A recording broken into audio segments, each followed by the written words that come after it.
அப்படி இயற்கை தந்த உணவு, இயல்பான உணவு, அதுதான் நம்ம பாரம்பரிய உணவு. கருப்பு உளுந்து கல் செய்த உருண்டை உடம்பை வலுவாக்கினோம்.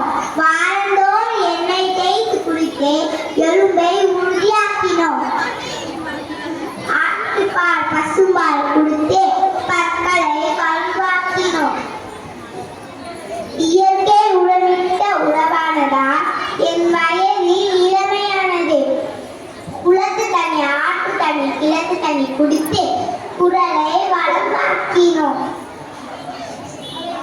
காற்றோட்டமா வீட்டை கட்டி சுத்தமான காற்றை சுவாசித்து உள் உறுப்புகளை நலம்பட செய்தோம். இதுதான் அன்றைய வாழை உணவே மருந்து.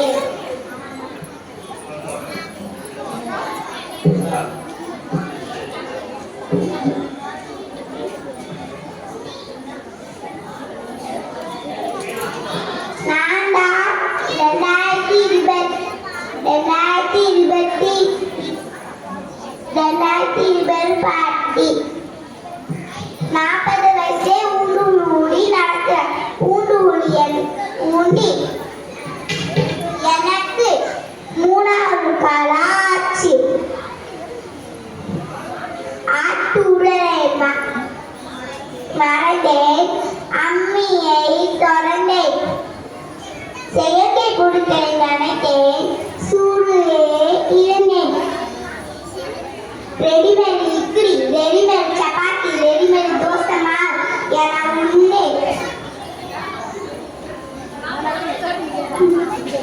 உடலை நோய்வாய்ப்பட்டு மேலே செல்ல ரெடியாகிவிட்டது.